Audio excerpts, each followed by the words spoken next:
आज हम डिस्कस करने जा रहे हैं मौर्य डायनेस्टी के बारे में। और बेसिकली सबसे पहले जो हमने सीरीज स्टार्ट की थी उसमें जो सबसे बड़ी डायनेस्टी है वो है मौर्य डायनेस्टी, जिसने मगध के ऊपर रूल किया था। और सबसे पहले हम देखेंगे इसके सोर्सेज के बारे में कि सोर्सेज कौन कौन से हैं और इन सोर्सेज को हम पढ़ क्यों रहे हैं। तो इन सोर्सेज पे बहुत इंपॉर्टेंट क्वेश्चन यूपीएससी आईएएस के एग्ज़ाम में एज वेल एज दूसरे बहुत सारे एग्ज़ाम्स हैं जिसमें आ चुके हैं। तो देख लेते हैं इसको हम लोग। तो कुल मिला के 6 से 7 सोर्सेज की मैं बात करूंगा जिनको आपको याद रखना होगा। उसमें सबसे इम्पॉर्टेंट है अर्थशास्त्र बुक। ये जो बुक है ये जो चंद्रगुप्त मौर्य था उसके गुरु और उसके प्रधानमंत्री जो थे कौटिल्य, जिनका अन्य नाम विष्णुगुप्त और चाणक्य भी था, उन्होंने लिखी थी। और इस अर्थशास्त्र में बहुत सारी जानकारियां हैं जिनके 10 इंपॉर्टेंट पॉइंट्स को आज हम देखेंगे।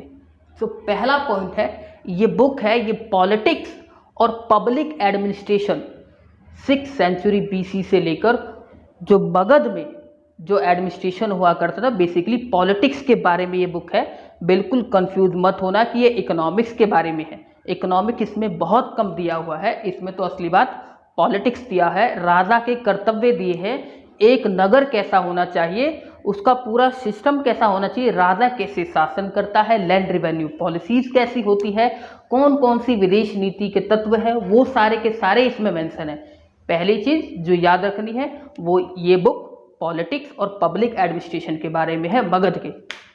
दूसरी बात, ये जो बुक है इसके 15 वॉल्यूम्स हैं, यानी कि ये किताब 15 भागों में बटी हुई है जो कि कुल मिलाकर 180 चैप्टर में विभाजित है। साथ ही साथ इसमें 6000 श्लोकों का वर्णन है, बहुत इंपॉर्टेंट है।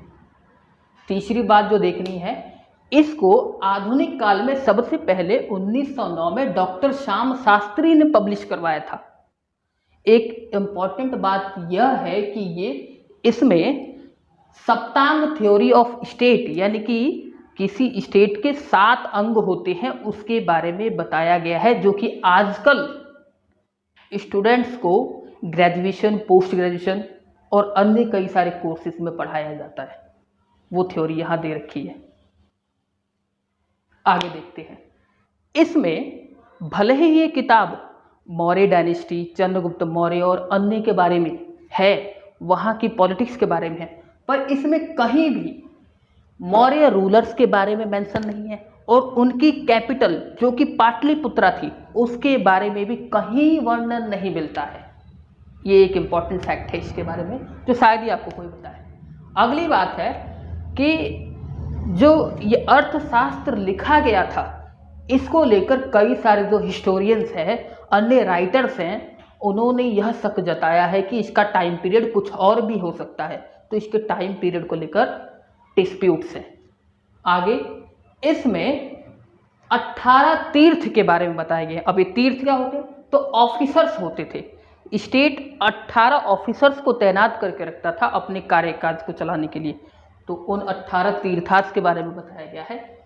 साथ ही साथ इसमें जो आधुनिक राष्ट्र होते हैं वो अपने यहाँ पर स्पाई सिस्टम बहुत गजब का रखते हैं।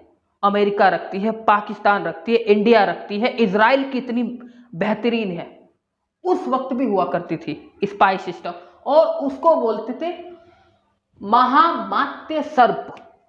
स्पाई सिस्टम को वहां महामात्य सर्प के नाम से बोला गया है। आगे देखते हैं। पहली बार किसी बुक में यह लिखा जाना कि शूद्र भी आर्यन है, वो पहली किताब अर्थशास्त्र है, यानी कि चाणक्य जो व्यक्ति शूद्र थे उनको भी आर्यन कहते हैं। अगली बात है, थोड़ा बहुत इसमें लैंड रेवेन्यू पॉलिसीज के बारे में लिखा हुआ है कि एक राजा को कैसा कर लगाना चाहिए। तो 1/6 भाग लिया जाता था उपज का, 1/6 भाग। और एक बात प्रचलित थी कि राजा को कर ऐसे लगाना चाहिए जनता पे कि जैसे कि मधुमक्खी फूल से रस चूसती है, यानी कि फूल को भी कोई दर्द ना हो, कुछ पता ना चले, यानी कि नागरिकों पे बोझ ना हो जाए। अगली जो इम्पोर्टेंट बुक है जहाँ से मौर्य डायनेस्टी के बारे में बहुत कुछ जानने को मिलता है वो है इंडिका बुक, जिसको मेगास्थनीज ने लिखी थी। अब ये मेगास्थनीज कौन है? जब सिकंदर ने भारत पर अलेक्जेंडर ने आक्रमण किया था तो उस वक्त उनने पाकिस्तान और अफगानिस्तान के कुछ क्षेत्र जीत लिए थे भारत में, और अपना एक राजदूत यहाँ पे सेल्यूकस निकेटर को छोड़ के गया हुआ था। वो उस सेल्यूकस निकेटर ने एक राजदूत जो था जिसका नाम मेगास्थनीज है, इसको चंद्रगुप्त मौर्य के दरबार में भेजा, और यह चंद्रगुप्त मौर्य के दरबार में 304 बीसी से लेकर 299 बीसी तक रहा, 5 से 6 सालों तक रहा, और वहाँ की सारी चीज़ों के बारे में, प्रक्रियाओं के बारे में ज्ञान जुटाया और उनको इंडिका नामक पुस्तिका में लिख दी। बहुत रोचक बात यह है कि ये बुक भी आज अवेलेबल नहीं है। इसके बारे में जितना भी हमें पता चलता है, वो जो यूनानी दार्शनिक, यूनानी लेखक, ग्रीक फिलोसोफर्स, उन्होंने जो भी इस पे कुछ लिखा कि इंडिका बुक में ये चीज़ें लिखी हुई है, उन्हीं के आधार पर इंडिका के बारे में वर्णन मिलता है। वास्तविक जो किताब इंडिका थी वो आज विलुप्त है, नहीं मिल सकी है, क्योंकि जब मेगास्थनीज इंडिया से लौट रहा था तो वो किसी जल राशि को पार कर रहा था, यानी कि नदी को पार कर रहा था, तो वह किताब पानी में बह गई थी, कुछ ही पन्ने बच पाए थे। इंडिका बुक में क्या क्या लिखा है वो देखते हैं कि मेगास्थनीज जो था ये एम्बेसडर था सेल्यूकस निकेटर का, जो कि चंद्रगुप्त मौर्य के दरबार में भेजा गया था। चंद्रगुप्त मौर्य को इसमें सेंड्रोकोट्स नाम से बोला गया है, क्योंकि ये लोग यूनानी थे, ग्रीक थे, तो ये अपनी ही भाषा ग्रीक लैंग्वेज में लिखा है इन्हें, तो इसको सेंड्रोकोट्स बोला है। इसी ने साथ साथ यह भी बताया है कि उस वक्त में जो चंद्रगुप्त मौर्य था वह लेडी बॉडीगार्ड से घिरा हुआ होता था, और इन लेडी बॉडीगार्ड्स की जो मेन बात है, ये जो अंगरक्षिकाएं होती थी ये विष कन्याओं जैसी होती थी, ये विष कन्याओं से बचाती भी थी। असलियत में उस वक्त राजाओं को मारने का प्रचलन था विष कन्याओं के द्वारा। आजकल जैसे हनी ट्रैप चलता है वैसा ही कुछ होता था ये सब, और इनको मार देते थे। एक रोचक बात यह भी है कि चंद्रगुप्त मौर्य को जो चाणक्य थे वो बचपन से ही थोड़ी थोड़ी मात्रा में उसके खाने में विष मिलाकर देते थे, ताकि उसको विष की आदत हो जाए, और ऐसे जैसे ही कोई विष कन्या हमला करे वो उससे बच सके और वह आघात को झेल ले और उसकी मौत विष से ना हो। अगली बात जानने को है कि पाटलिपुत्र को पोलीब्रोथा बोला गया है इस किताब में। पाटलिपुत्र का जो एडमिनिस्ट्रेशन है, इसके लिए कुल मिलाकर 6 कमेटियां बनाई गई थी, जो पूरा नगर पाटलिपुत्र था उसके बारे में। साथ ही साथ वहाँ पे जो आर्मी थी उसकी देख रेख के लिए उसमें 6 कमेटियां बनाई गई थी। इन 6 कमेटियों के द्वारा ही ये सारा काम किया जाता था। साथ ही साथ वहाँ पे एक चीज़ और बताई गई, जैसे कि कौटिल्य अपनी बुक में अर्थशास्त्र में बोलते हैं कि 1/6 लैंड रेवेन्यू होना चाहिए, पर इंडिका बताती है कि लैंड रेवेन्यू 1/4 था, यानी कि हम अनुमान लगा सकते हैं कि उस वक्त लैंड रेवेन्यू 1/6 से लेकर 1/4 के आसपास इन दोनों के बीच में ही हुआ रहा होगा। आगे चलते हैं।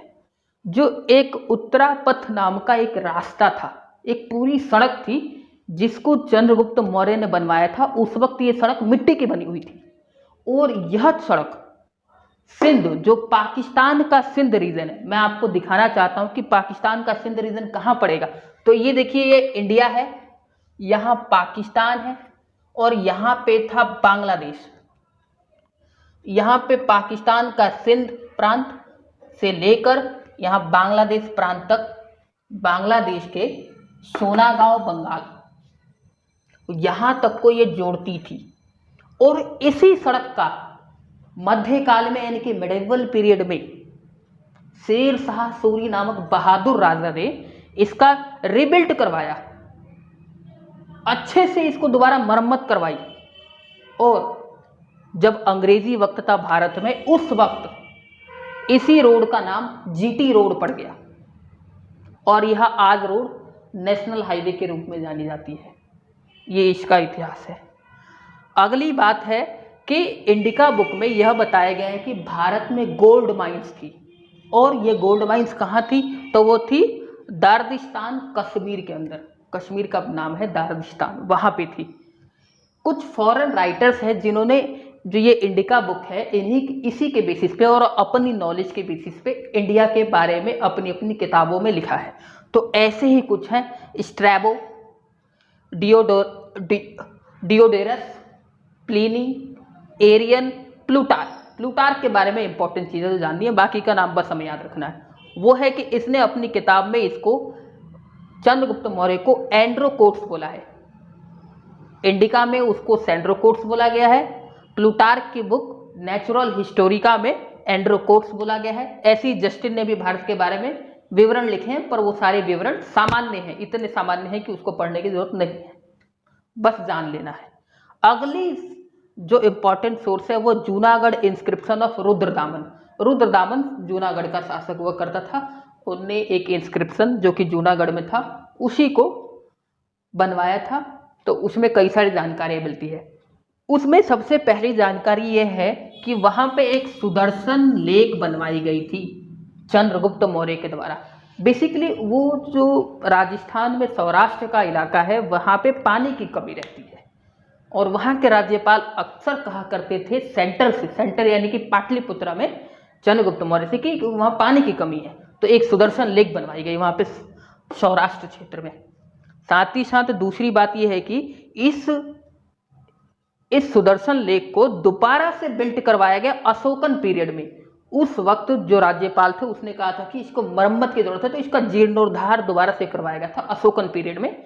और इसमें 4 शासकों के बारे में वर्णन है, और वे 4 शासक है चंद्रगुप्त मौर्य, अशोक, रुद्रदामन, स्कंदगुप्त, और साथ ही साथ 2 इंपॉर्टेंट गवर्नर्स हैं जो कि सौराष्ट्र क्षेत्र में थे, उनके बारे में भी वर्णन मिलता है।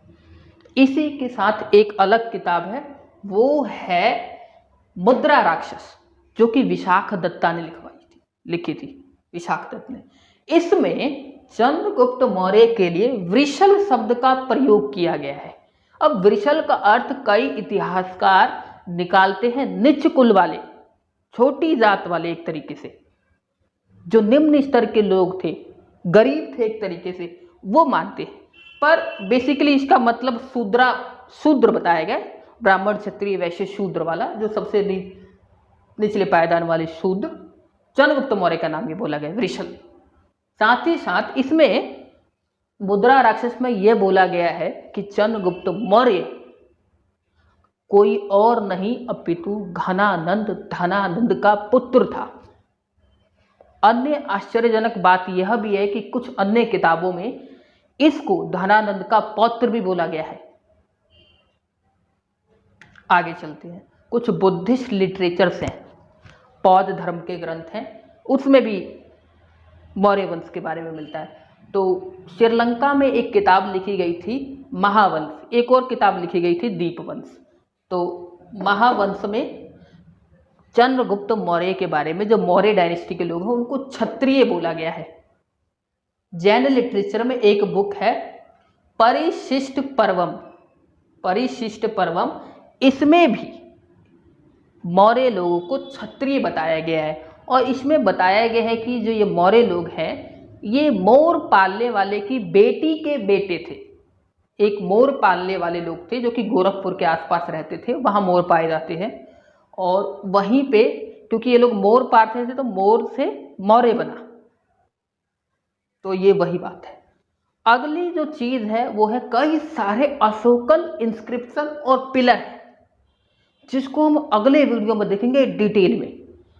उसमें भी बहुत इंपॉर्टेंट जानकारियां मौर्य डायनेस्टी और बेसिकली अशोका के बारे में मिलती हैं, अशोक के धम्म के बारे में मिलती हैं, जो धर्म का प्रचार किया उनने, मोरल कोड ऑफ कंडक्ट जो थे उसके बारे में है।